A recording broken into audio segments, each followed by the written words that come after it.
Hey, everyone. Yep, live, Yeah, rolling. we're live. Okay, you know who we are. Kendra Laston, Julie Marquez here with Beauty and the Beast podcast. We are hanging out with Blanche Devereaux. You guys, if you don't know who she is, she's from the Golden Girls. I'm wearing the shirt. Okay, don't hate on my girls. She talks. Majority of the people that are like probably watching this or listening to this, they probably are like, "Who the hell is this old ass lady?" You know She's like what? 90. She has to be 90 years old. You fucking talk about Blanche, you're gonna have a problem with me, okay? How old is she? How old is she? It Dom, doesn't how old is matter. Blanche? Blanche, does it matter how Dom, old look it up. How old Blanche is? is Blanche? Okay, Blanche is awesome. Okay, and these, It's all like right, we're fucking 90 years old. Is she alive still? you know what? Okay, doesn't matter. You know why? Let me tell you something. Because just we were talking about Saved by the Bell, which is like more your era stuff, right? Which I watched too. And you know, I Scream saw 5. Golden Girl. Don't get me wrong. I saw that. Is she alive, Dom? Is she alive? Let's see. I was never a night person either until I blossomed into young womanhood and realized I was even more devastating by moonlight. Grandma Hollingsworth always said I was a little flighty. Or was it a little floozy? So stupid. What the fuck? That's so wild. What does it say? What's her age? How can I say no to the man I love? I can't even say no to the man I like. She's an ornament for my tree. Last one. Well, I know I've been having a very good time and there wasn't even a man in the room. She's so funny. Is it her or Betty White? Who's more popular? Oh, Betty White. Betty White she's like been around a lot longer, so she's more popular. And I love Betty White. She just had a birthday not too long ago. I wished her happy birthday. She didn't respond. How old is this lady? How old is Blanche? Okay, so Blanche, go right here. Yes. Okay. She was 17 and 49 in 1949. So let's just say 39, 29. So she's like, that is not real. No, that must have been on the show. No, it doesn't matter how old she is. You cannot take away her awesomeness, period. And that's it. No, you for sure you can't. But like, I just wanted to see if anybody out here knows. Okay, she's awesome. Make her a character about 53. She was acted as 53 when she was 17. No, there's no way. Yeah, no, she would be no way. Not with us. She's like 88 and kicking. Mm-hmm. Yeah, she's good. Okay. That's insane. It doesn't. I can't find anywhere her age, but either way, I didn't watch the Golden Girls growing up. That just wasn't. I've seen episodes for sure. Yeah. It just wasn't like my cup of tea. Yes, yeah, Saved by the Bell was something that we watched in the 90s, 80s. They're amazing. What'd you say? Yeah, I watched it too. Oh, you said yes. Okay. Yeah, no, for sure. I watch Golden Girls like at night just to like unwind to like go to sleep. You know what I mean? Did you watch MASH? Fuck no, I didn't watch MASH. Did you? I'm just trying to. I like tried as a kid because it was out on like it was on right. It was the only thing on after. I forgot who was on before that. The TV show. It was like a great TV show, and then all of a sudden it went to MASH, like right after. I don't know. Yeah, I know what you're saying though. Like shows just kind of like run together. Yeah, that one was there, and you're just like, what the fuck am I watching? Do I really want to watch this? But I can't go to sleep. And I'll just have it on there. But yeah, it wasn't anything. You watch Cheers? My dad did. So yeah, so Cheers was on. Yeah. So you remember like the theme songs and all that kind of stuff. I watched. What else did I watch? Oh God, with Alex P. Keaton. Family Ties. Family Ties. I watched Family Ties as well. I watched Family Matters. Did you get into that at all? Yes, with Urkel? Urkel? Yeah. Yeah, with Urkel. Family Matters. Urkel. Carl Winslow. Oh my God, Carl Winslow was a shit. Yeah. He was the baddest mailman around. It was crazy. Like one of the first movies that I really remember Carl Winslow going into was when he was ended up going to Die Hard, and he was like the police officer in Die Hard. And I was just like, oh man, because as a kid I didn't know that there was like TV personalities. You could play multiple people. So that was the first time I ever saw was him playing a different character. I was like, oh shit. The dad, yeah, that's awesome. Carl Winslow. Oh man, him. Look at him, Reginald Vell Johnson. Yeah, man, those are great TV shows. I really wish I wish they would make TV shows similar to that now, but they Yeah. don't. Like, we got these Desperate Housewives, which they're Reality. entertainment, Yeah. but it's kind of switched away from like the old style. Like, you learn lessons watching Family Matters. You learn the struggle watching Family Matters. Like, I loved it all the time. And I just remember, did I do that? Did I do? Yeah. Yes. Did I do? That was good. Yeah. But he really evolved as an actor. He was in something, and I think it was, oh my God. Who? Oh God. The Urkel. Urkel got buff as fuck, dude. Yeah, he was in a lifted, got huge. movie. Yeah. I don't know what it was, but yeah. What was the one with Full House, and there's Fuller House, Silver Spoons? I didn't watch Fuller House. That was a different era. That was like actually like in the past 10 years, right? Fuller House. Yeah, but Full House was yeah. Everyone wanted it, Uncle Jesse, right? Uncle Jesse. Yeah. Everyone wanted Uncle Jesse for sure, which is weird because like, was Uncle Jesse married? I don't even remember that. Yeah, hot girlfriend, Rebecca something, right? Or no, maybe I'm thinking of his real wife. Oh, okay. Oh yeah, look at him. He never ages. He's like a fine wine. He's looking great. Stamos is strong. Look at that hair. I mean, that's fabulous. That's like straight 90s hairstyle. It is. But then there was his Dave Coulier, who was like the nerdy friend, and he actually lives not too far from me. Anyway, we'll talk about it later. We do not want to keep our guest waiting. So pull him up, Dom. We have Anthony Rumble Johnson. He is a bad motherfucker. I love him. Julian, you know of him. I don't know. Have you guys met before? I actually interviewed him when we were at Quintet Ultra. He had to go. Oh. He was on Team USC for the Quintet Ultra back in 2019. Interviewed for the Twitch streams. Damn. Okay, I'm late on this bandwagon. That's all right. Let's not keep him waiting. Let's bring him on and let's just shoot the shit. Awesome. How you feeling? I'm good. I'm hanging in there. Nice. I don't see any coffee in the background. Just saying. Wait. Oh, it's a big ass coffee pot. I know. We were going to talk about that too, but we'll get into that. All right. Wait. You can see the alcohol back there in the cereal, but the coffee is right. That's all right. Wait a minute. You got cereal? The cereal dispenser? Hell yeah, dog. Wait, that is incredible. I took that idea from the hotels, man. They do it the best. Is that from the hotel? Or where did you get that shit from? Huh? I've never seen that. I've never seen that. Either. I got Cheerios and Special K. Nice. Oh, okay. I see you right there. Looking lean that. Right now, dog. Yeah, I don't feel lean. No. Yeah, you look good. Appreciate it. Yeah, for sure. So what's good? What's happening like in life? I mean, other than the fight world, we could talk fights, but everybody talks fights with you and Julian being a fighter. He's like, yeah, we need to just like shoot the shit. Let's talk anything other than fights with him, you know? I'm with that. That's good because being a fighter, yeah, you leave the house, you go to the bar, sometimes you go home. People always want to talk about your career. They don't really want to know much about you personally. They want to know what it's like to be a fighter. They want to know what it's like to be in the game. They want to know what's training like, your dieting, like everyday life as a fighter.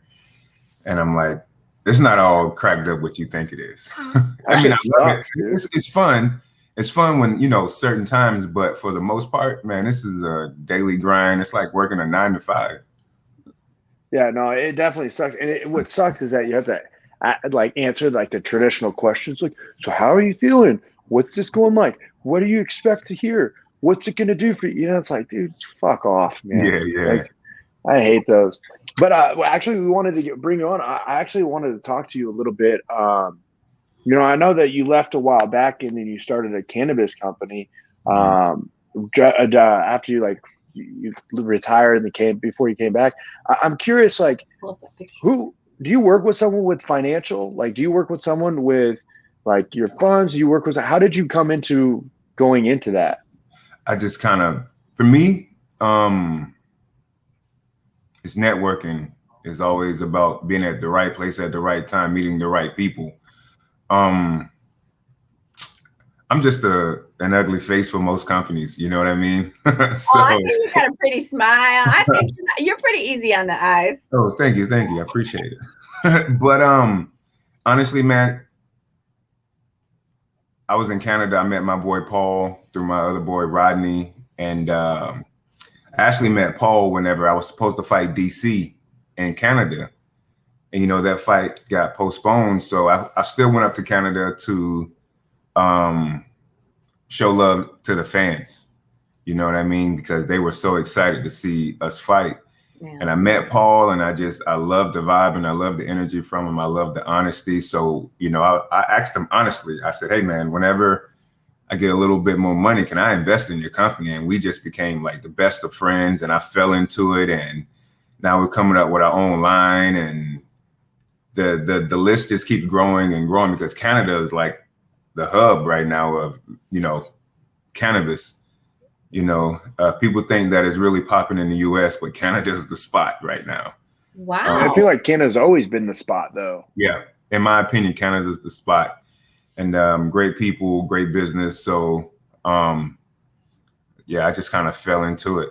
But you were one of the first people to kind of like publicly come out and like go into the cannabis world in the UFC. That I would say like that, like you were like, everyone like turned their heads like, oh shit. Like, cause we knew Diaz had stuff going on, but you never knew that he had his own company. We know he has a CBD line and everything, but you were like really one of the first people to go into that realm and obviously become really successful with it. Yeah, well, I don't think I'm successful yet with it, because to me, I won't be successful with any business I'm a part of until I see my account with 10 million or more. There you go. That's my goal. And to me, that's when I can say, okay, I can kick back, relax a little bit, and enjoy life a little bit more. Yeah. You know what smoke. I mean, I don't smoke, but like, hey, enjoy the fruits of your labor, right? Yeah. Yes. Literally. And then, I don't have to get punched in the face to even get close to making that type of money. Yeah, that's really what you have to do in this industry. Like our stuff is, you have to utilize the money that you make to make your money work for itself. Yeah. You have to put it inside of investments. You have to put it inside of real estate. You have to put it inside of whatever way it's going to work for you while you sleep. Because this game only lasts for an X amount of time, which it's pretty cool that you ended up getting into opening up your own cannabis. You have your own cannabis line, right? You guys are doing that right now. Yeah, we got Rumble Kush on the way. The whole Rumble line is on the way. We got some stuff. My partner Jacob, he's got some stuff going on with me in Oklahoma. So we're in Oklahoma right now, and we're just expanding. We're trying to partner up with the right people, because cannabis is just like any other business. Yeah, in cannabis, man, it's a dog-eat-dog world. You know what I mean? People will try and screw you over just as fast in cannabis as they will just, in MMA. If they can get it, if they can get you, they'll get you. You know what I mean? Oh, absolutely. So I have a buddy in Colorado. He does robots, and he makes gummies. They're edible gummies.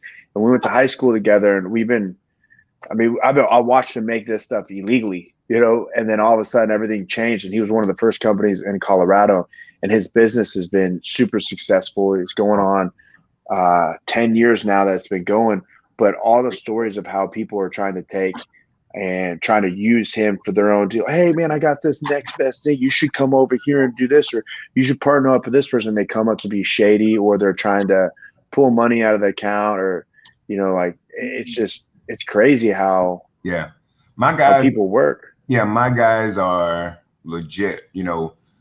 My guy Jacob, he's heavy into real estate, so we got that part covered. And my other guys are part of Wall Street, like legit on Wall Street. Wow.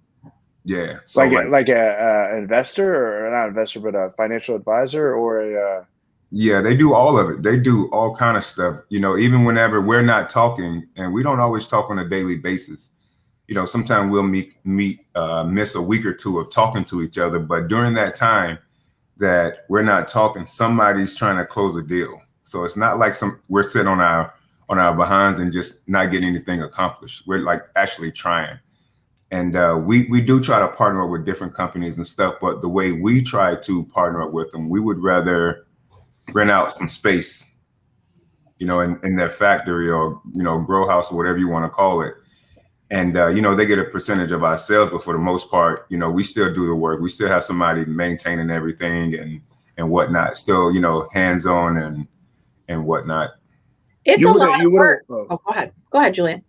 You wouldn't want to own the property of the No, the greenhouse. but we have plans on doing that. We're actually in Oklahoma where we have 2 or 3, you know what I mean? But it's nothing wrong with networking and meeting people that maybe already established. But once again, my guys are straight lace, you know what I mean? Yeah. We try and make it where everybody's winning. We're not selfish, but don't try and screw us over.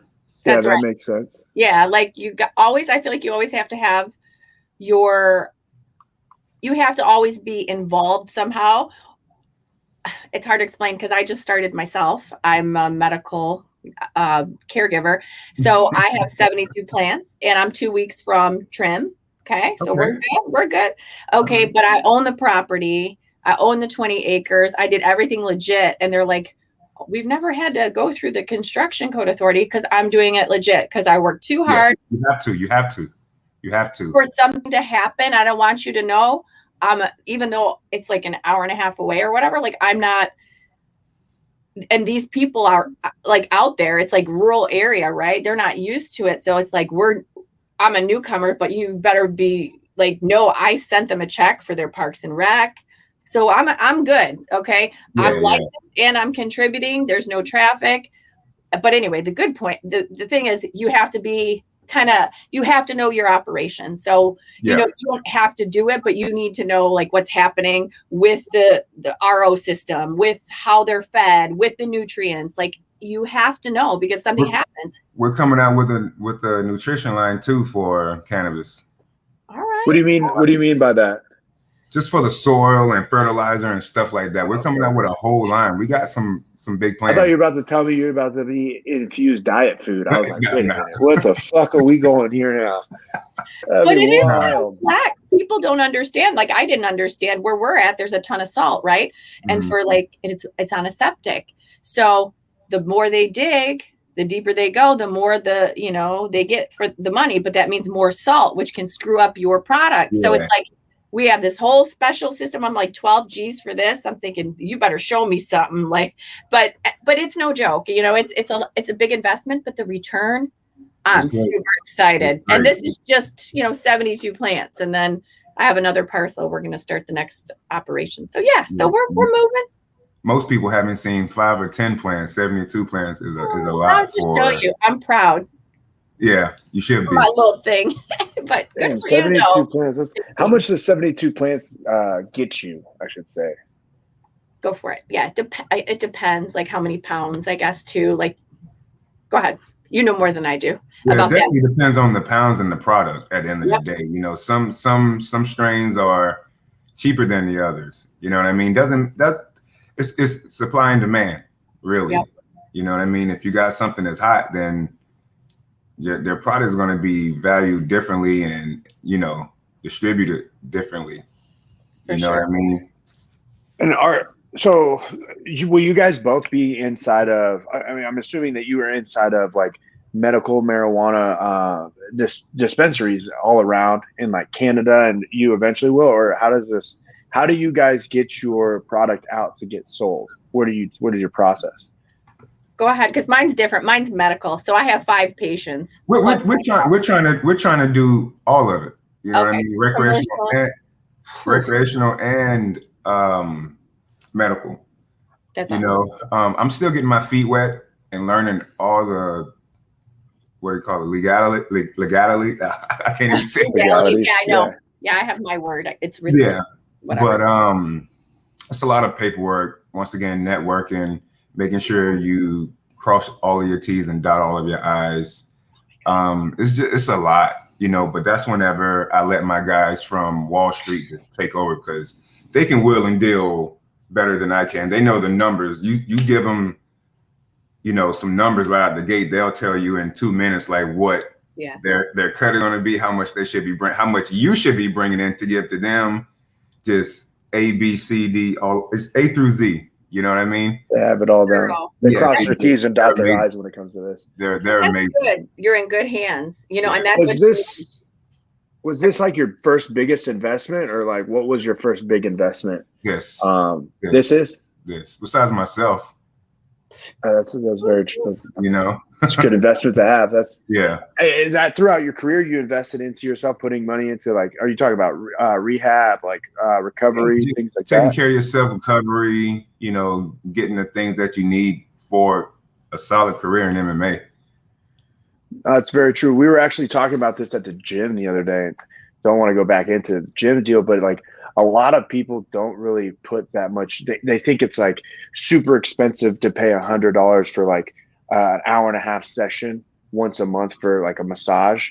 It's needed. They're like, dude, that's $100, man. Like your body is like a car. If you don't change the oil, if you don't rotate the tires, if you don't put gas into it and stuff, it slowly would tinker out and break down. And we have all these issues, and I just don't understand why people don't put money into it. I mean, you see these NFL players putting millions into their body. Yeah, I have a bad hip. It's been like that my whole career, and my right hip. And I get that thing worked on 2 or 3 times a week, and each session is like $75 or $100, one of the two. You know, that's a lot of money going into, you know, you're putting on yourself 2 or 3 times a week just to make sure your body's functioning the right way. You know, the gas, you know, food, your time. Oh, yeah. It's like I said, this is a 9 to 5. It's tough. It's a grind. It's a 24/7. Fuck that. It's not 9 to 5. 24/7. Yeah, it's got, if you ain't sleeping, you ain't training good. If you ain't eating right, you ain't training good.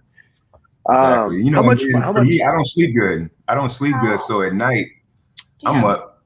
You know, I'll take a quick power nap, and I'm like, man, I'm up for the next 3 or 4 hours. Jeez. You know, until I smoke, and I finally decide to smoke, and then I'll like pass out. But then by that time, it's already 4, 5 o'clock, and I'm like, I'll be getting up in the next hour or two. Yeah. You know, going on with my day, so it's almost pointless, but it's needed.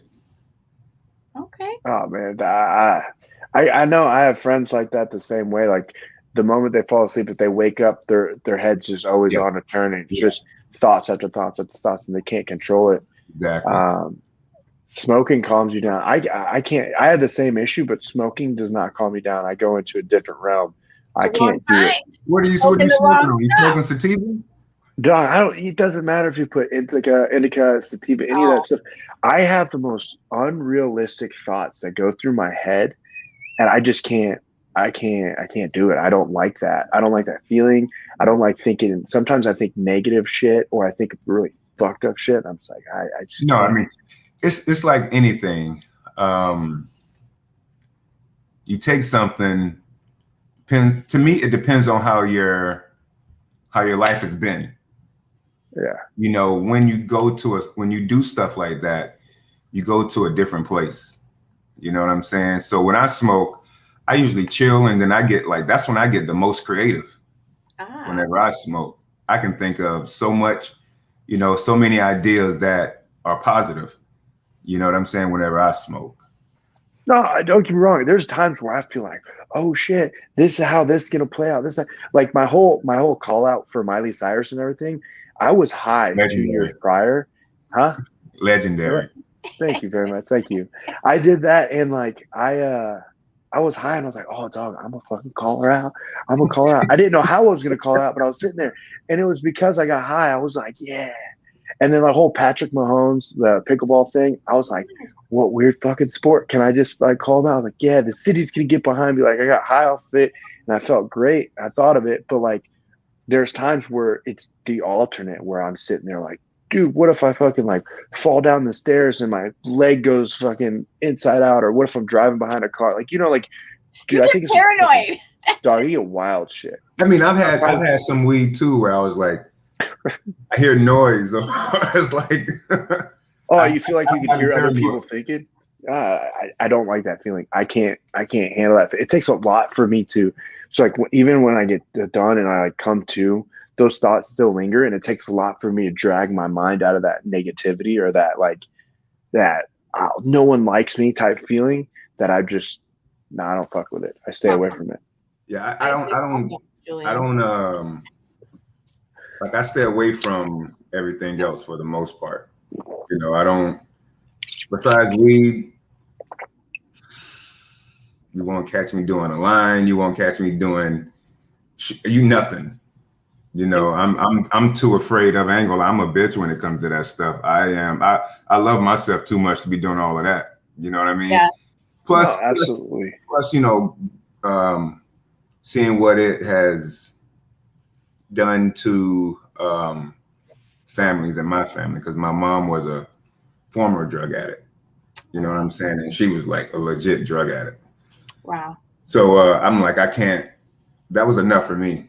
You know what I'm saying? So I'm cool on that. But besides weed, I think the only thing I've ever did was toad, whatever you call it. What is it? Toad? I don't know what that the fuck you lick a toad? Is that a toad? No, I didn't do that. No, I didn't lick Julian, where did the tongue come involved? I don't know. Toad. There's a toad that has that, right? No, yes, a toad. Like you can squeeze it or whatever, and you get the shit off his back or whatever, and like you can go into a different realm. You go into Joe Rogan talks about it and stuff like that. And Mike Wait a minute, you did this shit? You did this shit? I tried toad. I didn't lick no toad's ass or nothing like that, but I tried it. Dude, it's okay if you lick the toad's ass. I mean, you got people on this podcast. Negative. But you tried it, so it took you in a different dimension. Like what happened? Yeah. You know, at the end of the day, you know, everybody else, like Joe Rogan and all those guys talking about, you know, it'll take you to a different realm and like, you know, you'll be in quantum realm or something like that. You know what I mean? But it's like a hallucinogenic. Yeah. Hell no, I don't want to be hallucinating. At the end of the day, I did it with somebody I trust. You know what I mean? I didn't just go off and do it. I would never do it. Oh, yeah. I'm just saying, you do it with someone you trust. Let's just try it. Maybe get a little freaky together. Yeah. I mean, that's what I'd be doing. We were chilling at his crib and just by the pool. I said I want to try it. So I was in a calm environment, a safe place. I tried it, but I also knew that this was either going to take me left or it was going to take me right. You know what I mean? Because it's up here. It's up here. So if you already got things that may be bothering you from the past, that stuff will come out. It'll pop in your head big time. So when I did it, I was like I said, I told myself this is either going to go left or it's going to go right. And wow, you know, my boy was all hype. You know what I'm saying? He's been there. That's his thing. You know what I'm saying? Yeah. So he goes into a different place and he's happy. When I did it, I sat there and all the stuff from the past and things I grew up knowing and experienced, it seemed like it resurfaced, and I was like, I'll never do this again. Oh, damn. Yeah. Oh, man, that's rough. Yeah.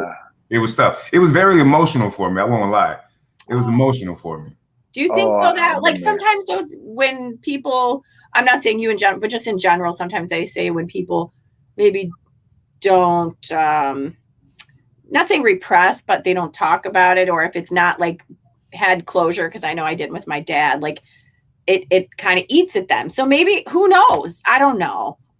Forget it. It's just not good. Everybody's different. Everyone is different. Yeah. Everybody's different.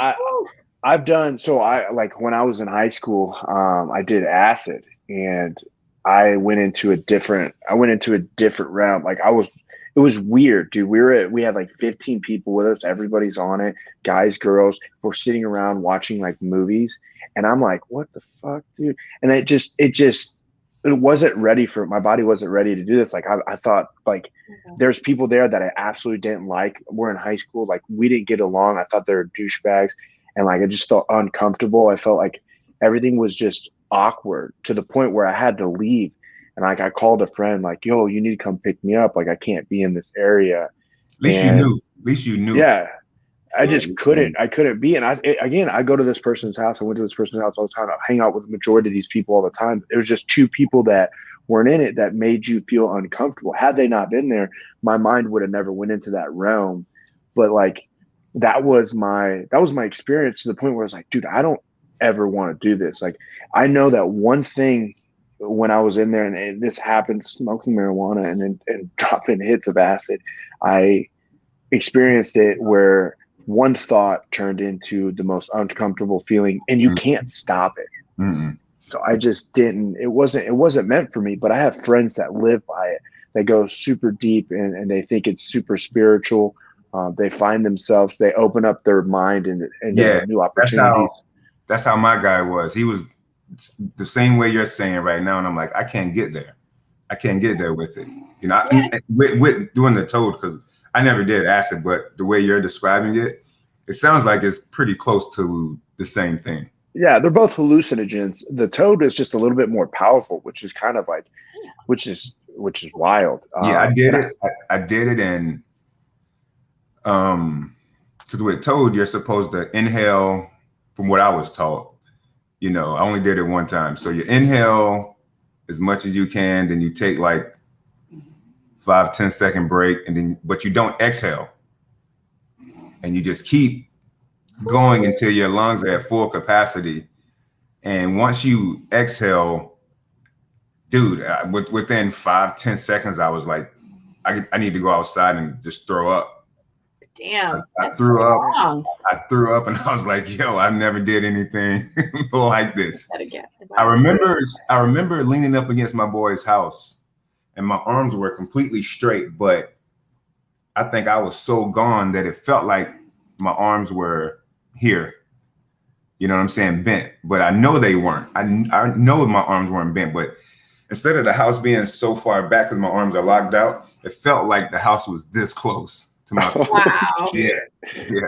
That's one of the times I was like, yeah, this isn't my cup of tea. It's not who I am. But I was scared because, like I said, you can either go left or go right. So my mom was a former drug addict and my dad's an alcoholic. So I'm like, yo, as far as DNA wise, like I'm fucked. You know what I mean? Yeah. That's fucked up. Yeah. So I'm like, if I go left, I could get stuck. Yeah. You know, and I think that's what kept you from doing that. I think it's what kept you from doing that is that you had that knowledge that you didn't want that and you didn't want to go down those paths. Yeah. That's what deters you from going super far into that realm. Because I mean, I have many friends that don't drink because their parents were alcoholics or their parents were drug addicts or they're into things that they know they have an addictive personality. I know I have an addictive personality. So that's another reason why I stay away from a lot of things. I mean, we're fighters, dude. We're addicted to the most weirdest shit in the world too. The most extreme, because we're doing the craziest sport ever, period. Absolutely. There's nobody that can fight and can be like, I'm completely sane. That's very true. To be a fighter, you have to have a couple of loose screws. You know what I mean? Who the fuck goes into a fight being like, I don't mind getting hit, you know what I'm saying, and want to get punched in the face, possibly kicked upside the head, elbowed in the face? That shit is crazy. Plain and simple is no other way to put it. It ain't like typical 9 to 5, right? Yeah. You know, like just punch. It's not a circus act. It's not a circus act. Like this is something that can end your career. For sure. Yeah. Oh, it could change. It could definitely alter your life real quick. Instantly. Like look at Chris Weidman on top of the world, and then you know what he did to Anderson Silva has happened to him now, and now he understands how it goes. You know what I mean? It could change instantly. Dude, it's insane. And on his too, they announced not too long ago that he had to get a second surgery because it wasn't healing right. Like, dude, all that. And it's just like, man, at that point, dude, like, it's scary to even think like that's how your career is. And like, you and I both have a fight lined up, and we're like, we know the risk. We're addicted. You know, we're addicted to the lifestyle. To a competition. Competition. That's for me. That's what it is. Healthy addiction. I think, absolutely. I never, just kind of scaling back for a second, like I never, and people think, oh yeah, she's an adult or she does porn. She's sure she knows what like coke is and all this stuff. Yeah, no, I know of it, but I swear to God on anything or everyone I love, I have never sniffed a line. I've never done anything other than marijuana, weed, and drink. That's it. Yeah. Never, ever. And it's not because I have addictive personality. It just, for me personally, I just never want to be complete. Well, I've been out of my control with alcohol, I'm not going to lie. Like, Yeah. okay, but like, no, but with people for the most part who I can trust. But you just don't know because stuff is crazy. They lace things. I just don't want to do illegal shit. Period. I just don't.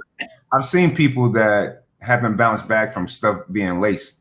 When I was back home in Georgia, I was 21, 22, something like that. I was working at this factory. I was working 12-hour shifts, 5 in the afternoon till 5 in the morning, just trying to get on my feet and get back to LA so I can be an MMA fighter, And I went to this little country club down the road from my house, in the ghetto. And this dude walked out and he was like talking mumbo jumbo. And I'm like, what's wrong with this dude? Because everybody's talking to him, but his speech isn't like where it needs to be. And I can tell when somebody's born a certain way with the speech impediment, and then when somebody's like laced up off of something and trying to talk, it's a big difference. Yeah. And they were like, yeah, he bought some weed from some guys and it was laced and he just hasn't been the same ever since. So I'm like, I don't trust, I go out and people are always trying to get me to try their product and whatnot. And I'm like, I'll take it, but that doesn't mean I'm going to try it. You know what I mean? Yeah, you're smart. You just never know. Yeah, and I'm like, I got to know you before I just do something like that. You know what I mean? And even then, if I know you, I'm still suspicious of it. You know what I mean? Because I'm like, End up like Smokey and the bird coop on Friday, just going crazy. Totally twitching and like looking around and rubbing on yourself. And I'm cool, man. I'm good. Yeah, it's crazy. Like it's crazy how just like one altering of the chemical that's in, or putting something additional into, like marijuana or whatever it is, drug you have, can literally alter your whole entire life. Like I've seen a few people like that. I have a lot of friends in Kansas City, which is wild. And I think they're so cool friends, is they're all recovering like meth addicts. And they're actually some of the coolest people and the realest people in the world, trying to do their own thing. But they'll tell you the stories of what they have. There are certain things that they did because they were trying to create certain chemical to get that high. Yeah. And it's crazy. Some of them we train with, like they train MMA and stuff, but they do it just to have a healthier addiction. Yeah. I support people like that. I support people that are trying to recover, dude, because it's tough. It's tough. You know what I mean? My mom was in rehab and whatnot forever, it seemed like. You know what I mean? And I know I was adopted by my grandparents at the age of 2. So they protected me from a lot. But after a while, people, I do sometimes, I think, yes, kids don't know what we're talking. They read between the lines. They're smarter than what we give them. They pay attention to everything. Because I said something the other day and I was like, yeah, she was being a real B. And she's like, Mom, why don't you just, I know what you said. I know what it means. She goes, why are you not saying, I said, I don't like to swear in front of you or it's just not, I said, I can swear. I do swear, but I just try not to like cuss around my kid or elderly or kid. Or my husband a lot, or like family. I just don't, friends, it's different, but there's a time and a place, but kids don't miss a trick. For sure. They don't. They don't. That's wild. So the, like, what was it that you would have been doing had you not been in the situation you are now? And fighting, like if you didn't fight, what would you do? Said working in a factory. Do you ever think of that, like where your life would be at? It would be in some type of sport or just overall entertainment, I'm pretty sure, or something with animals. Yes, your Frenchies. Yeah. Oh my gosh. And bullies and whatnot. Yeah. What do you breed dogs? Yeah, I breed bullies and Frenchies. Oh, no way. So How many dogs do you guys have? I got 2 here. Oh, we want to see. Oh, she's asleep. I'm not waking her up at all. She's a terrorist threat, boy. I'm not waking this girl up at all. And as far as bullies, I'm not as heavy with those. Well, that's what I have here right now, my 2 bullies. But overall with the bullies, I'm not as heavy into it as I used to be. I started going the Frenchie route. You know what I mean? And I think me and my boy Al and my boy Parker had about 10 Frenchies overall. And we just had another litter of 4. Aww. No shit. So I got a Frenchie upstairs. His name's Chapo. It's a $56,000 or $5,600 dog. Shit ass, shitting all over the house. Oh, yeah. That ass. Oh, just eating fucking shit. Oh yeah, you saw it. Just fucking thing shit everywhere. Just no matter what you do, we've had to train multiple times. The dog would have to go. Bye. He's eating the corners of the couch. He's eating the corners of this girl over here. She ain't bad. She does a lot of dumb shit. You know what I mean? Yeah. I'm just like, it's the pad will be right here on the floor by her crate. You know what I mean? The crate is always open. She can go in and out whenever she wants and whatnot. Her bed is in there. And sometimes she'll go to the pad and pee, and then the next time she'll like go across the room and take a shit on the floor. So I'm like, oh, you know, and then when she knows when she, you know, dogs do, they know when they did wrong because the ears are back, they looking at you like this, and I'm like, you already know. They walk away. They walk away from you, knowing this Frenchie the other day, and I'm telling you right now, I wanted to kill him. Let him outside, and like I let him outside, and he will go down the stairs, and he'll come back up, and I'm like, I'll nod my head like, no, go. Yeah. And then he goes back downstairs, comes back up. I open up the door, and he like literally circles around me, looks right at me in the eyes, and just shits. And I was like, what the fuck? Like, why would you do that? That's when you lose your temper. Dude. You lose your temper. Oh my God. Like, at least my oldest one, Masaki, she'll like look at you and make noise and let you know when she gotta go. Yeah. You know, and like she gets excited because I have pads, you know, sometimes I do get lazy and don't want to take them out. So I'll have a pad on this side because Masaki likes the shit near the entrance. And then Nugget, Mary Jane, she likes the shit near her crate. So like Mary Jane, when she does stuff, she tries to be sneaky. You know what I mean? And then Masaki, she'll let you know when she take a deuce. She'll go and take a deuce and then run around the house like she just accomplished something. Something like that. I'm happy. Go find the present I left you. Go find the present I left you. It's the same over here. It's crazy. Like they don't like dogs don't really train or don't really change. They all had similar similar signs of their excitement and everything with Frenchies. You said you had 10 at one point. Were you able to like? You have championship dogs? Is that what the breeds that you have? No, I don't have the show quality dogs.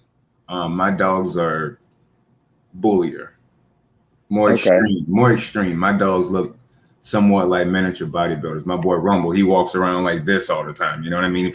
Frog guys, one eye may be looking this way and the other may be looking right at you. But he's short, stocky, and just built very different. You know what I mean? He reminds me of my boy Flex Lewis, who is 7-time Mr. Olympia. I know Flex, yeah. Well, you know Flex. So he's short and stocky like Flex. Personally, but he's a badass. Yeah. So Rumble reminds me of Flex. Yeah. That's amazing. I have a friend out here in Gower, Missouri. Grew up with my family members and everything, and he breeds championship bullies, and he'll fly all over to like Panama to get semen, Costa Rica, Argentina. Like he's always down south, and he'll get different semens to breed the dog. Damn. And he has 22 bullies on his property, and he sells these things. They're unreal. Yeah, $20,000. They have so many different registries now for dogs. So you can almost have a dog that don't look purebred sometimes, and it got registered, some kind of way, by UKC standards. We're not breeding UKC standard dogs at all. Okay. Are you?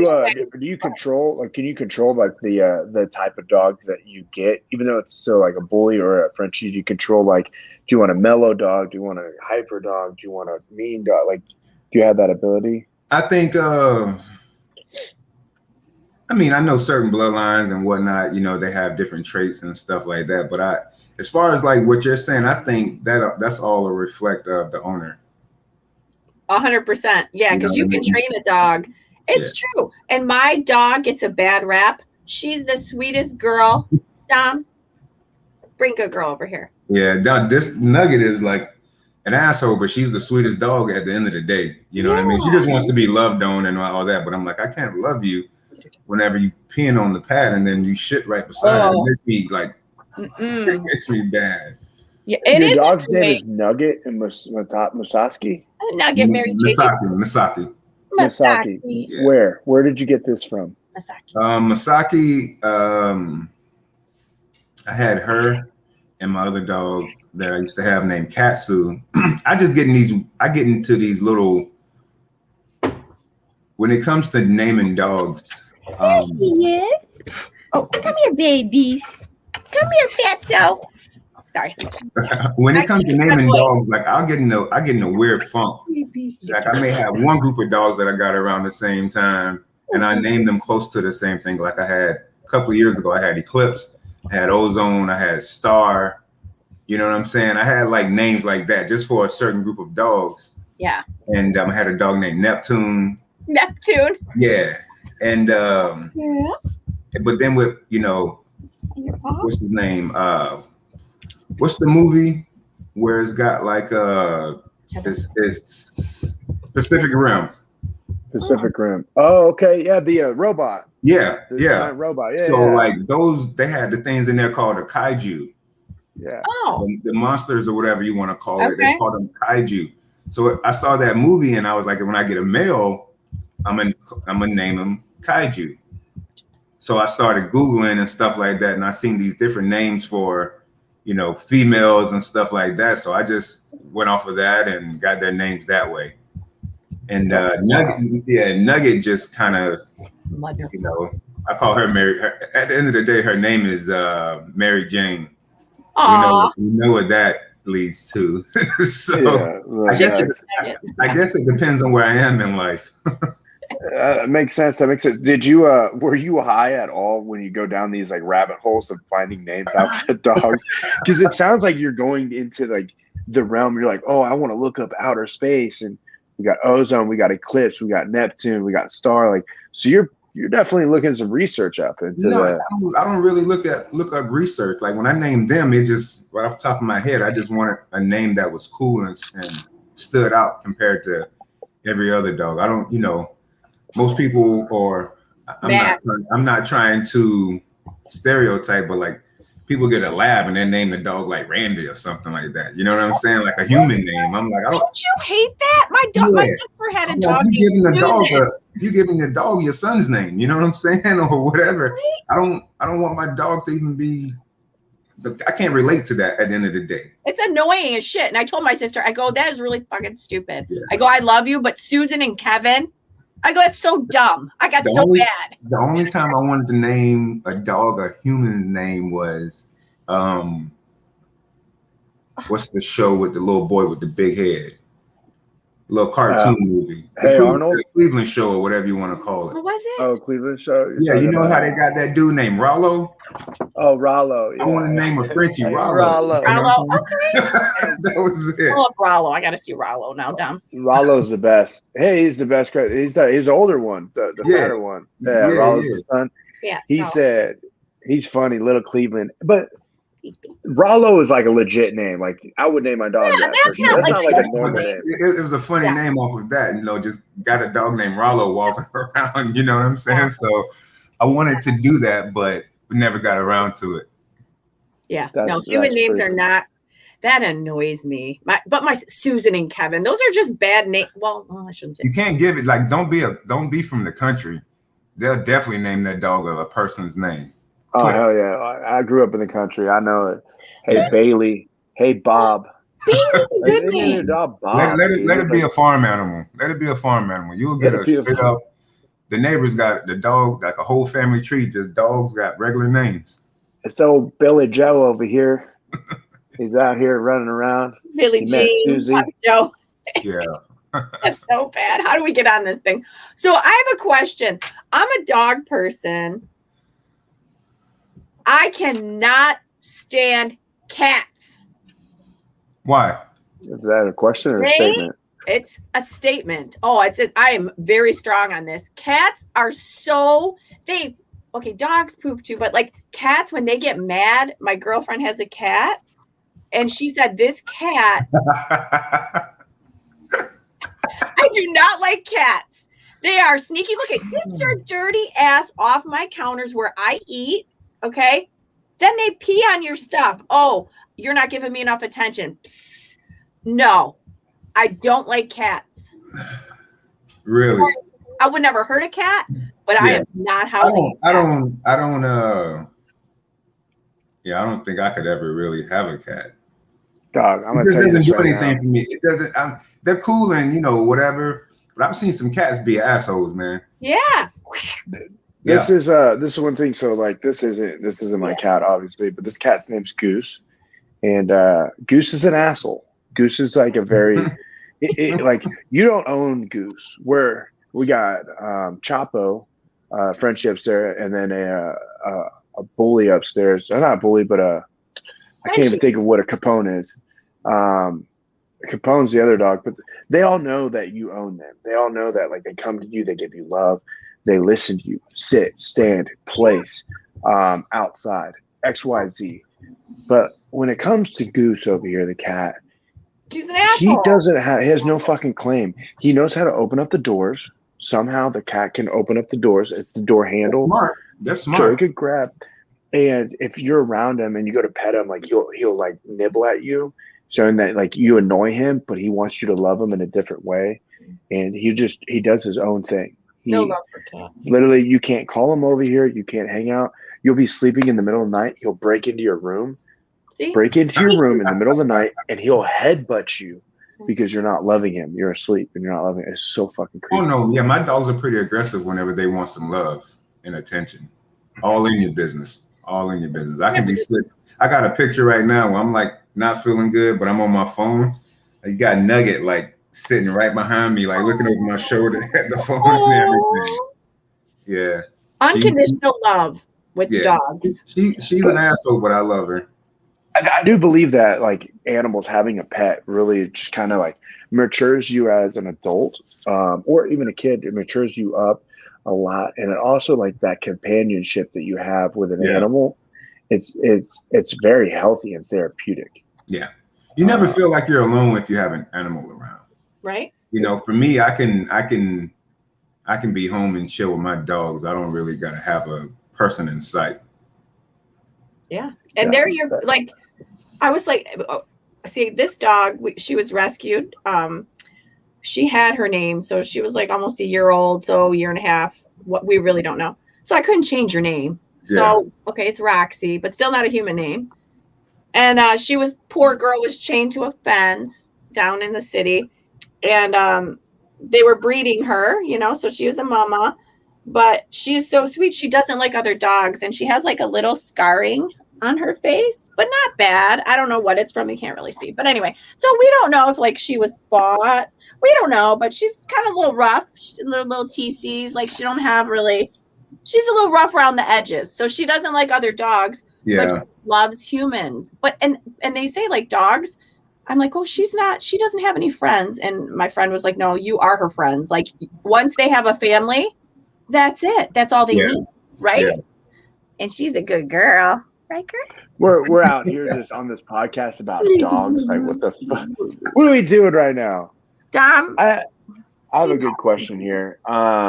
Yes. Like, what would you advise someone who's starting out their career? It doesn't have to be in MMA. It could be in just about anything. Like, when you find that lump sum of money, what would you advise them to do financially? Well, first and foremost, pay your taxes, because if you don't, Uncle Sam's coming for that, and you're going to end up paying more than what you need to. You know what I mean? That's first and foremost. Good advice. Yeah. It's just in the industry, pay your taxes. Okay, I say the same thing. Yeah. Find some, just find somebody or an investment company or whatever you want to call it that you can that's trustworthy and reliable, because it may not be, even if it's like, if you make 100,000 or 200,000 and you take 25,000 of that and invest it in something, give it 10 years, that 25,000 could turn into $500,000 with the right company, the right investment, you know, the right circle. So I would say do something like that and just keep your circle tight. Keep your eyes. You have financial advisors, or did you have financial advisors? Well, we have Time Consultant, Time Holdings, and stuff like that. So my guys, like I said, work on Wall Street, can handle all of that for me. So my route is a little bit different than a lot of people. It's kind of, I don't want to say it's just handed to me, but once again, it's networking and meeting the right people, and we just kind of fell into it. You know what I mean? So I don't think your route, lucky and truly blessed to be able to be in the position I'm in. I don't think your route was ever handed to you. I mean, you had to go a long ways to get to where you're at today. It wasn't like you just walked into this. I mean, you had some ups and downs on the buildup, and then you got yourself where you are today. And yes, you did network correctly, but your personality and your communication skills got you to where you're at today. And I mean, you could have met these people 10 years ago and it wouldn't have been the same. Oh, it wouldn't have been. It wouldn't have been. I didn't have the mentality that I have now. You know, you think whenever you're going through the ringer and you're young and, you know, mid-20s to early 30s and whatnot, you think, you know, oh, I got this down packed. But as you get going in life, you find out that you didn't have it, you know, down packed. And as you get older, you get more experience and you get smarter and your choices get different. So, 10 years ago, dude, I wouldn't have had this mentality. I would have been thinking like a boss, but I wouldn't have been doing the things to be a boss. Yeah, that makes sense. I mean, that's where a lot of I could tell a lot of athletes struggle at. I mean, dude, 5 years ago, prior to when I tore my arm out, I was a complete different person than I am today, business-wise, financially, my approach towards different things when it comes to dealing with money. I never realized, I was like, oh man, these guys are assholes when it comes to tipping, or these guys are assholes when it comes to like the job that they do. And I'm like, now I'm on the other end and I'm like, oh dude, I'm a fucking asshole. But it's like, that's what you're paying for. If you're paying for a service or you're paying for something, like you expect it to do this, that, and the other. And it's crazy. You didn't know. You thought money was just, it's always going to come in this amount of money. Like you thought $1,000 was a shitload of money. You thought $10,000 was a shitload of money. My first MMA fight, I think I got 6 and 6 or something like that. Maybe 100 or 1,000. No, 600. 600. No, 6,000. I think it was 6. Oh damn! 6. Which is a lot. Which is a lot for your first MMA fight. I was in LA. You know, my first fight was with this company called Pangea Fights in LA, and I won the fight. Herb Dean was my first ref. Oh, that's so cool. Yeah, and knocked the guy out in like a minute, something less than a minute, right? Like I think the guy now is actually on the commission.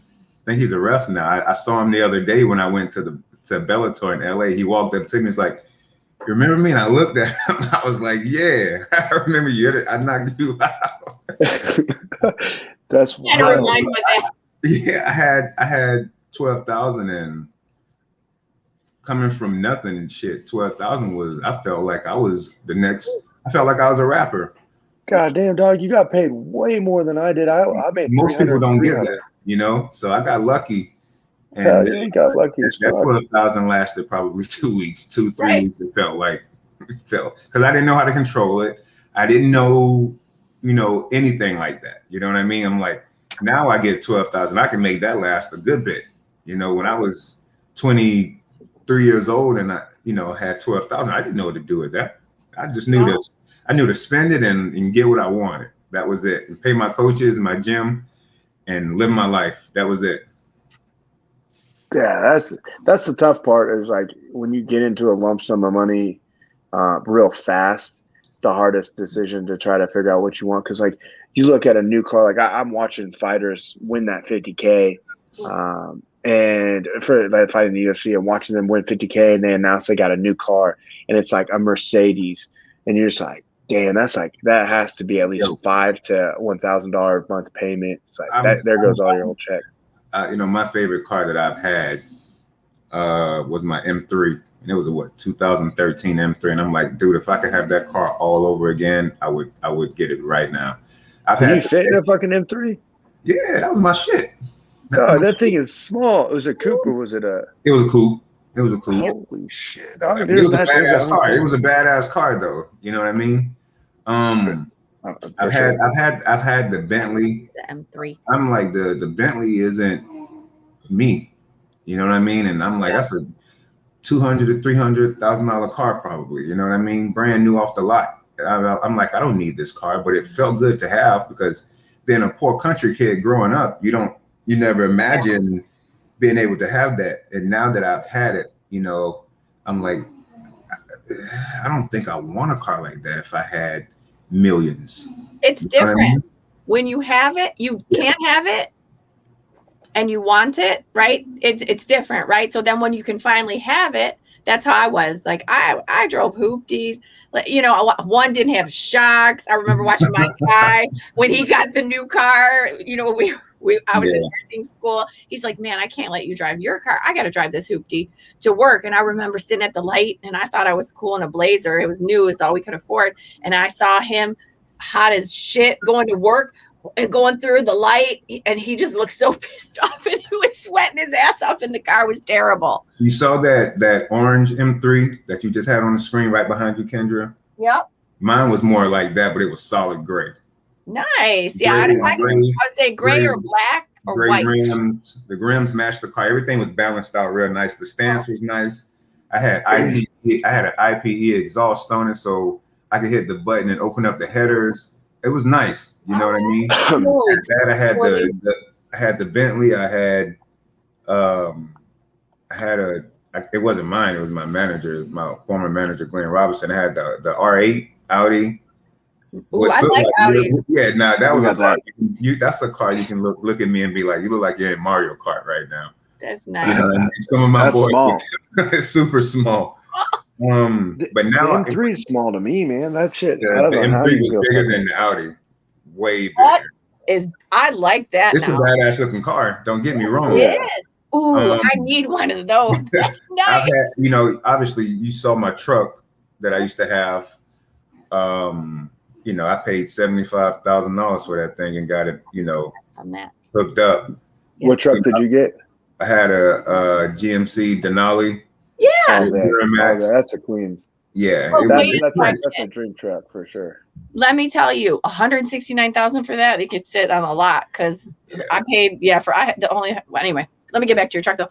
But you know what pissed me off? Because I had a GMC Denali. When the Rams came out, why did they have more features? I'm not a Dodge fan. Either am I. But for a third car, I had to get.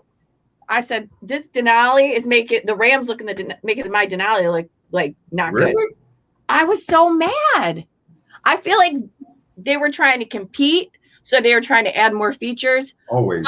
But I did like my Denali. It was just big for me, you know? When my truck was lifted. Ooh. My truck was already big, and then I think my dude John lifted it like an extra 10 to 15 inches. Ooh. So it just, I had to jump in the truck, you know, but I felt safe. That's why I love the truck. Yeah. And in Florida, you know, we have hurricanes and stuff and a couple of floods here and there. And whenever it rains down here, people act like they've never been on the road. Yeah, they don't know how to drive. Everyone's what that? Whenever it rained, the roads would get flooded. The traffic lights would go crazy. I just rolled through. I rolled through the water, rolled through the lights. I'm like, this truck's big enough. I know you guys aren't going to hit me. And if we do have an accident, I know who's getting hurt and I know who's not. Yeah. You know, and I had that and I loved it, but it was too much of a maintenance thing for me.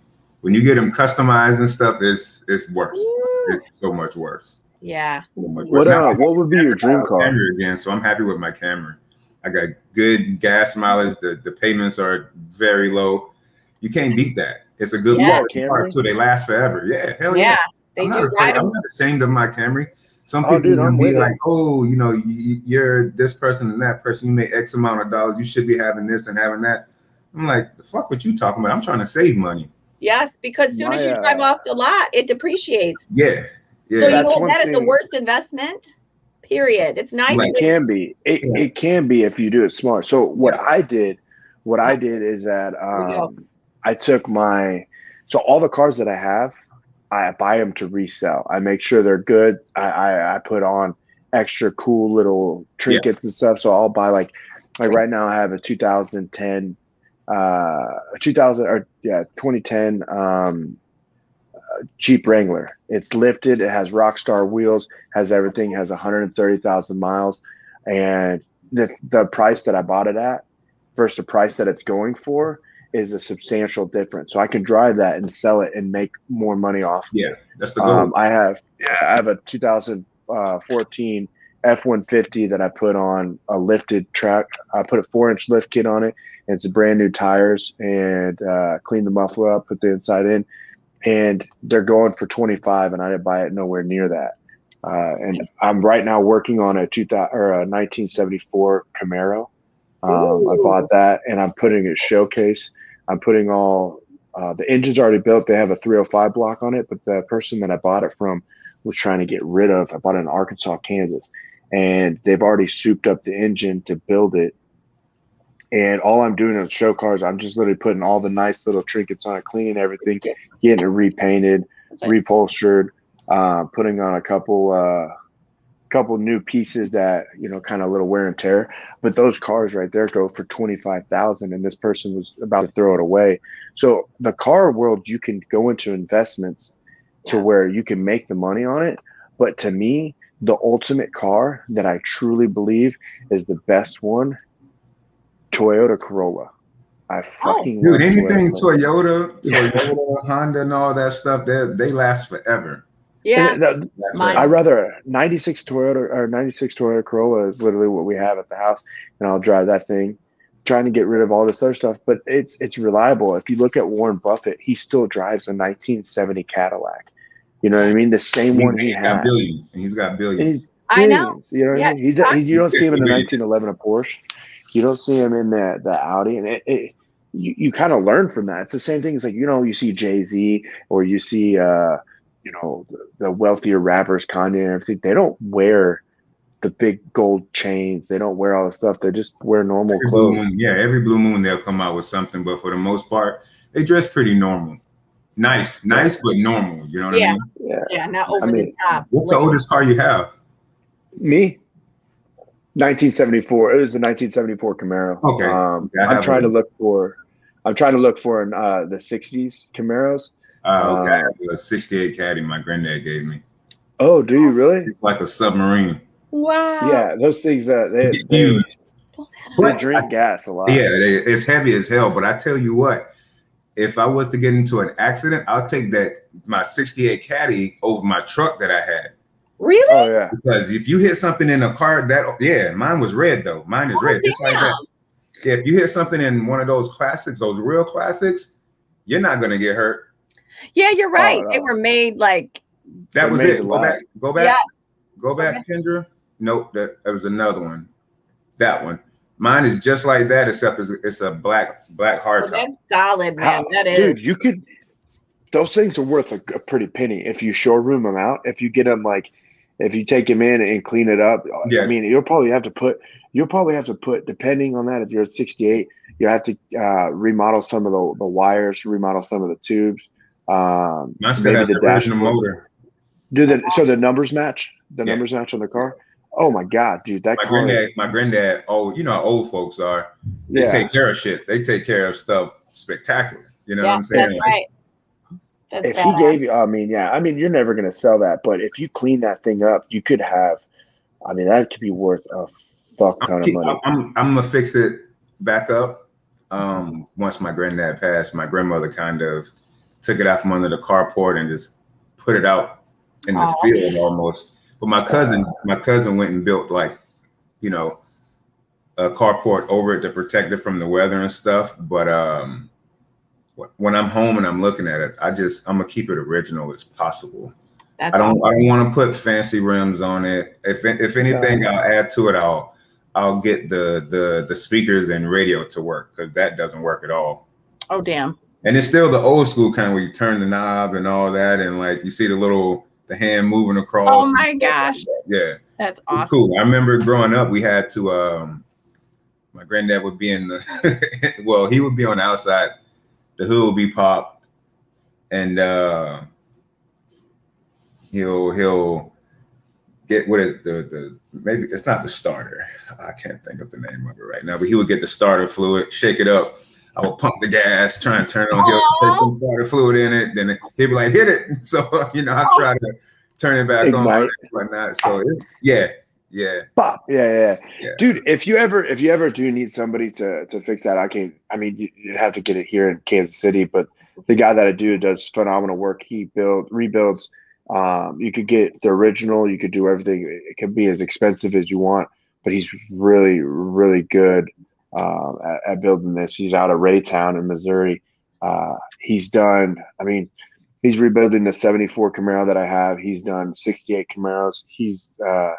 He found a lady had a 1996 Bug, like what is the Volkswagen Beetle? Like 10,000 miles on it. Everything, for some reason, she just let it sit there for the whole entire time. She's never driven it or anything. It's 10,000 miles on it, and he's remodeled this thing. Like, if you saw this, it had literally just been sitting there for 20 plus years. Wow! And he just made this motor in the back.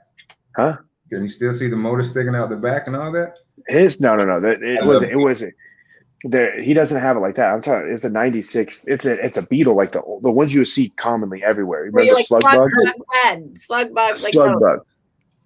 Not like Herbie. No, not like Herbie. Older like than that. No. But it's an older car, and how he redid all this stuff and created it, it's just unreal. But if you see a lot of his older version and variants of work, dude, it's unreal. So if you ever need somebody, I got you on that. I can't appreciate it, man. Thank you so much. He probably has connections. You're out in Florida, right? Yeah. That one, the Rainbow. Yeah, he probably has connections out there. Yeah. But that's crazy. What would be your dream car? Yes. The car that you want. My dream car, man. I'm really into cars. I'm into supercars. I'm gonna put it like this: for my everyday commute car, I will go with besides my Camry, I will go with the Charger. I will go with a Charger. That's what the Dodge Charger? What year? Yes. Now? Oh yeah. Yeah. Yay! That's my car. Come to Detroit. I will get the Scat Pack. Yes. I'll get the Scat Pack for sure. Nice. Outside of that, when it comes to different cars, I would probably say I want to say maybe my other commute car, which is really not a commute car. I would say probably a Maserati. Okay. But each one gets more and more expensive. But that's what I would do. Yes. Yeah. But after that, I would probably get. I don't want a Lambo. I've sat in a Lambo and all that. And yes, my neighbor has one. Loud. Yeah, they look good. They look good, but I'm like, man, I feel like I'm some little young kid trying to show off. You know what I mean? And it's just not me. They look good, but I don't really want one unless somebody gave it to me. There you go.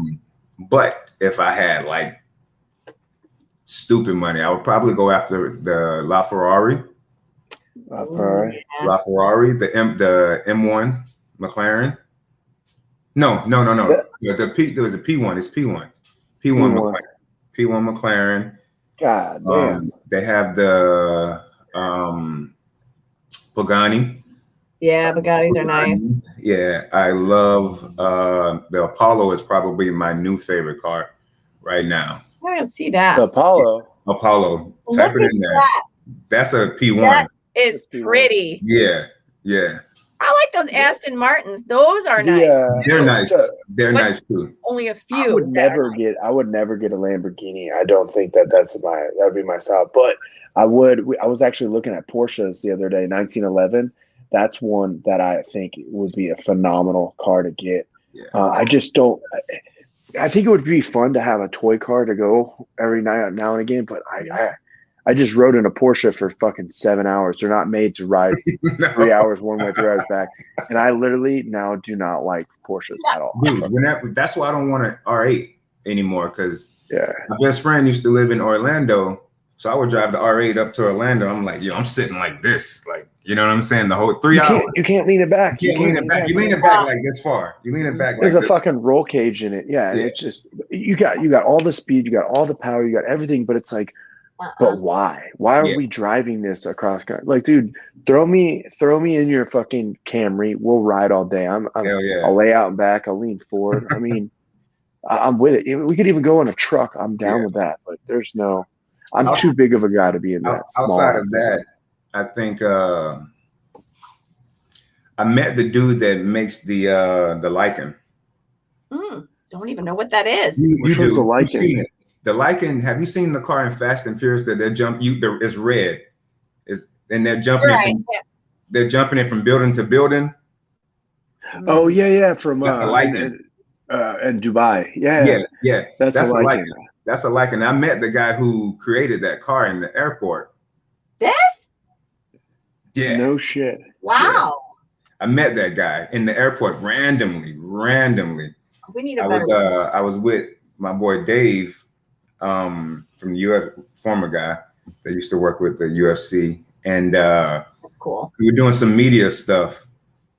And I remember going to eat some sushi, and this guy looked at me when I walked by him. And you know, like as a fighter, you know when somebody recognizes who you are, they'll just the look in their eyes. You know what I'm saying? Yeah. So I looked at him, and he looked at me, and I just kept it moving. And I was eating sushi, and then I had to go take a leak. And the guy just happened to be walking out of the bathroom when I'm walking in, and he introduces himself, and then he was like, "Yeah, you seen the Lycan?" I'm like, "I know exactly what car that is." He was like, "I invented that car." Oh wow! I was like, "Get out of here!" You know how people always, yeah. So I Googled his name, and I'll be damned if his face wasn't right there beside the car, and they were saying the whole article with him. And the dude was like, you know, this car has X amount of horsepower and go this fast and 0 to 60 in 3 seconds or something crazy. It's ridiculous. You know what I mean? Wow. And then he hit me up. That's like that's a $1.2 million car, right? Yeah, probably 1.5. Higher than that? But then he hit me up. He was like, "We have one now that's coming out that's cheaper, faster, and better." Wow. Yeah, I was like, I mean, I would hit him up if I had that kind of money, but that's a long way away. Yeah, it is. Real estate. Yeah. Keep the coffee and the green marijuana. Hopefully in the next 10 years, 5 to 10 years, it's going to be a hustle, which it always is. Yeah. Hopefully, I can sell these companies and. Oh, I'm a fucking asshole. What? The Lycan Hypersport is a fucking $3.4 million car. Okay, yeah. I was like, wait a minute. Fast and Furious on the lot. That's insane. And it's crazy now. I think the LaFerrari goes up to, I think, 5. I would have doubted. It was like one. Yeah, I think the Lycan at first came, not the Lycan, but the LaFerrari. I think at first it was like 1.2, 1.5. And then I think somebody here in Florida ended up buying it, and then everybody, I think they bought it for more, almost double. So you know how that goes. Everybody else was like, well, shit, if you sold your car for that much, I'm gonna sell mine for that much. And then it just got ridiculous. And I'm like, why would I pay that much money for a car that originally started? It's not like it's the Andy Pettis or whatever his name is, Petty or whatever, the race car driver's car. What do they call it? The red Superbird, the Superbird. Yeah, like what that. is That's a name? car like this. I thought that was a sandwich at Denny's. Wait, wait, is it? Probably. Whatever. I haven't eaten there in a long time. Like a night out after like college or something. Yeah, I can afford better than Denny's now, so I haven't been there in forever. Hey, right? Hey. They're in IHOP. Denny's and IHOP. Denny's and IHOP was my joint when I was broke. I love it. Golly. Denny's and IHOP. Wow. I used to get the Rudy Tooty Fresh and Fruity from IHOP for sure. Oh, really? You guys are unreal. Never had that. I ate the Grand Slam, the American Grand Slam. That shit's good. Still that's good. It. That's the only drunken mess you get. Just give me everything. I don't know what I want. I'm undecisive. I just want it all. Yeah. I love it. Well, all right, bud. I know. I feel like we always we could talk, but I was, for some reason, I'm thinking, Anthony, that you were on Pacific Standard Time, so it's later for you. But I know you're kind of so I'm sorry. I felt bad. I was thinking, okay, cool. We'll do like 8:15. Pacific Standard. Yeah, no, we're on 1 o'clock. Yeah, it's all good. Yeah, it's 12:30 over here right now. Yeah, so, we need to wrap. It's all good. I'm not tripping, man. I love talking to you guys. Well, I'm glad. I'm glad we talked almost everything except fighting, which is I have fun.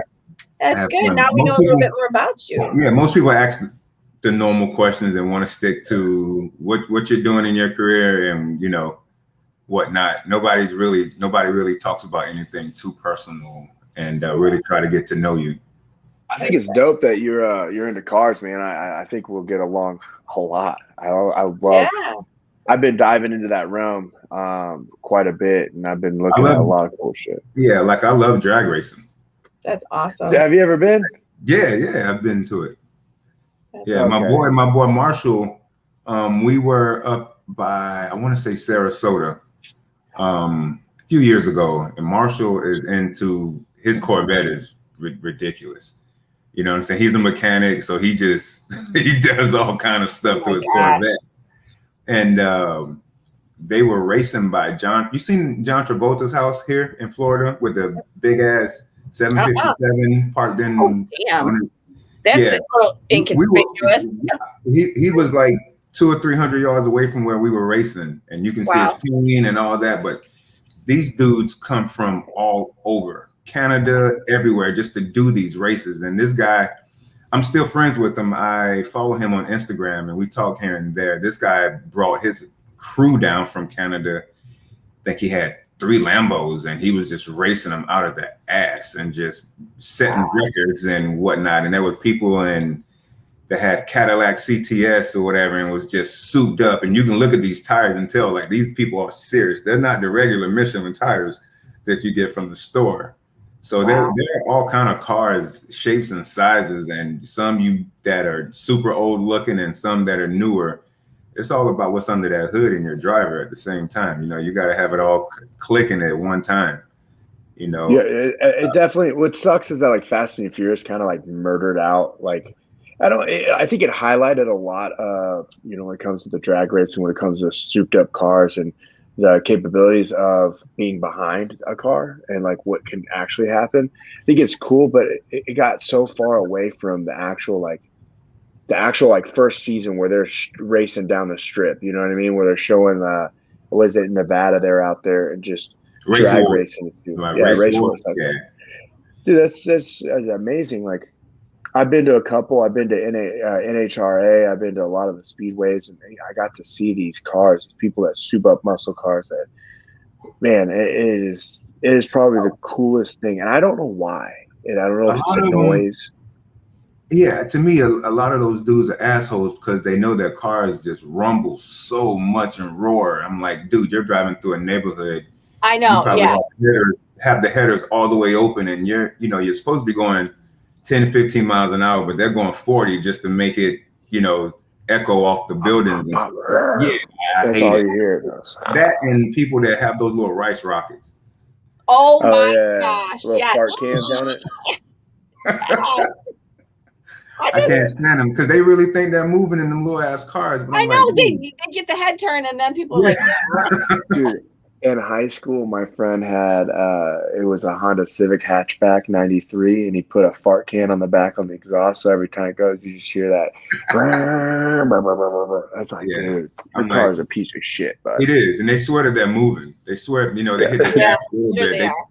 It's a little ego thing for them, but I'm like, you guys do know that your shit isn't really popping like you think it is. That's what I call. Who am I to tell them? Yeah, they know. That's why they got it. They need some. I always told them they're always like, my car's the best. I was like, no, not really. He's like, Yeah, oh, exactly. I have like the coolest car. Blah, blah. I was like, dude, you know what? No matter what you do to that car, you can always polish a turd. And at the end of the day, still a piece of shit. That was a mess lie. Yeah. Literally, it's a piece of shit, man. I'm Yeah, not a fucking no, idiot. that's why you say you can dress her up, but you know, You know what can't I'm work not. out. You It's know what true. I'm not understanding. I think it's pretty big in Asia, where the tires, instead of being put on right, the back pull out? tires and the front tires are like They're bowled angled out. out. Yeah, Yeah. that's the ugliest thing ever to me. Oh, So ugly. I don't know why. I don't know why they do that. I don't Me know if either. it's traction. I don't know what Like, it dude, is. I'd actually have to look that all up. you riding on is the inside of your tire for the most part. That's what it looks like. wow. Yeah. You're running through tires like no other because you don't get to use the whole tire. You're just wearing out the inside of it. It's I not don't like you know. can rotate the tires. Yeah. Yeah, So I don't necessarily know what that is for. It's for like, have It's Dom the look it look. up real quick on the It's back. a Yeah. look. It's just the look. It's just Yeah, the Is look. it just a look? aesthetic. There's no like Okay. racing. I don't think so. It's I so wouldn't what would race it, what's I it? wouldn't I race a wonder car what look it's like that. called. Why do What- they angle tires? Why do they angle Angled tires? I do tires that or something. on sports Asia, cars. Yeah. Asia Yeah, I know they're angled like tires or something. Yeah. they're like that. Yeah, I've actually seen them here, and I just never really understood that. I've seen it on a 5.0, which makes no sense why you put it on a Oh, I Mustang think like On a that. Mustang?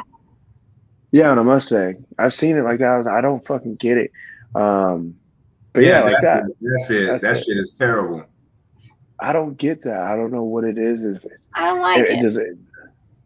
It does not look nicer that way. Does it have a description of what it does, or is it just like a nostalgic angle? feeling? Even if it said it made my car go faster, I wouldn't do my tires like that.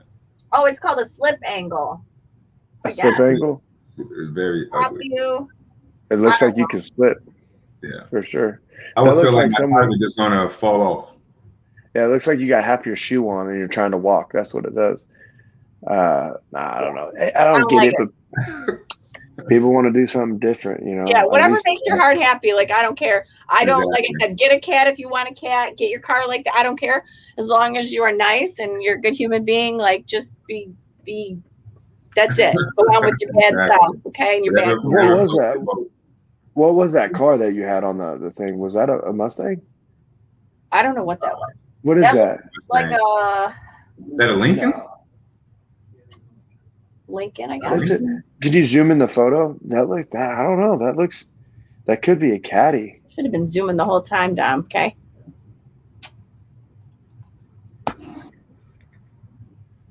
Put yours. Oh, no. What is That it? looks like is that a BMW hood? It needs to It be does look like washed. a BMW. Yeah, that shit's still ugly. It is. What the fuck? I know. It's bad. But you know what? The person who owns it thinks that car is the shit. And hey, all when that's it's all in that their matters. mind, again, Yeah. All of us think that what we have is like we're pretty happy with it. So what everybody else has to say, we're like, fuck you, dude. This is mine. right? So For he's sure. probably saying if he hears this interview, he'll probably say the same thing to us. But you know, Fuck you! You It's all can't love. afford this. You know how much this costs? You know how the This noise shit it makes? yeah. Okay, I Little have fucking issues. rice burger. All right. That's hilarious. All right. Well, look at all that chest I hair know. on there. On that That's note, guys. Easy. Well, look. Really? That thing's try yeah. grabbing it. It's beautiful. Yeah. So we're gonna wrap because I need to eat. Because I'm with it. I got practice in the morning. You got James is gonna practice. We fuck kept me you up. long enough. I learned a lot about cars. I need to learn some more, apparently, though, that those things are very expensive. So Yeah. I'll just stick with my little Caddy XT. Which one do I have? The 5 or the 4? The newer version. I have the 5. It's a sportier version, and it's practical. It's good. I Who's went. that? The hubby? It's that's just mine. It's just like a little. No. I'm It's saying Dom. I'm It's talking to him. Dom's our. Oh no, that's producer. our friend. So yeah. That's when they tell him I said what's up. I haven't seen will. him since Vegas. Yeah, you met him. He walked up to me. I was like, Professor X. Professor X. Is his yeah. name. Keep that. When he walked up to me, I was like, "Who the fuck is this guy?" Then he like said who he was and who is Yeah. I was like, "All right, it makes sense." I didn't even question it.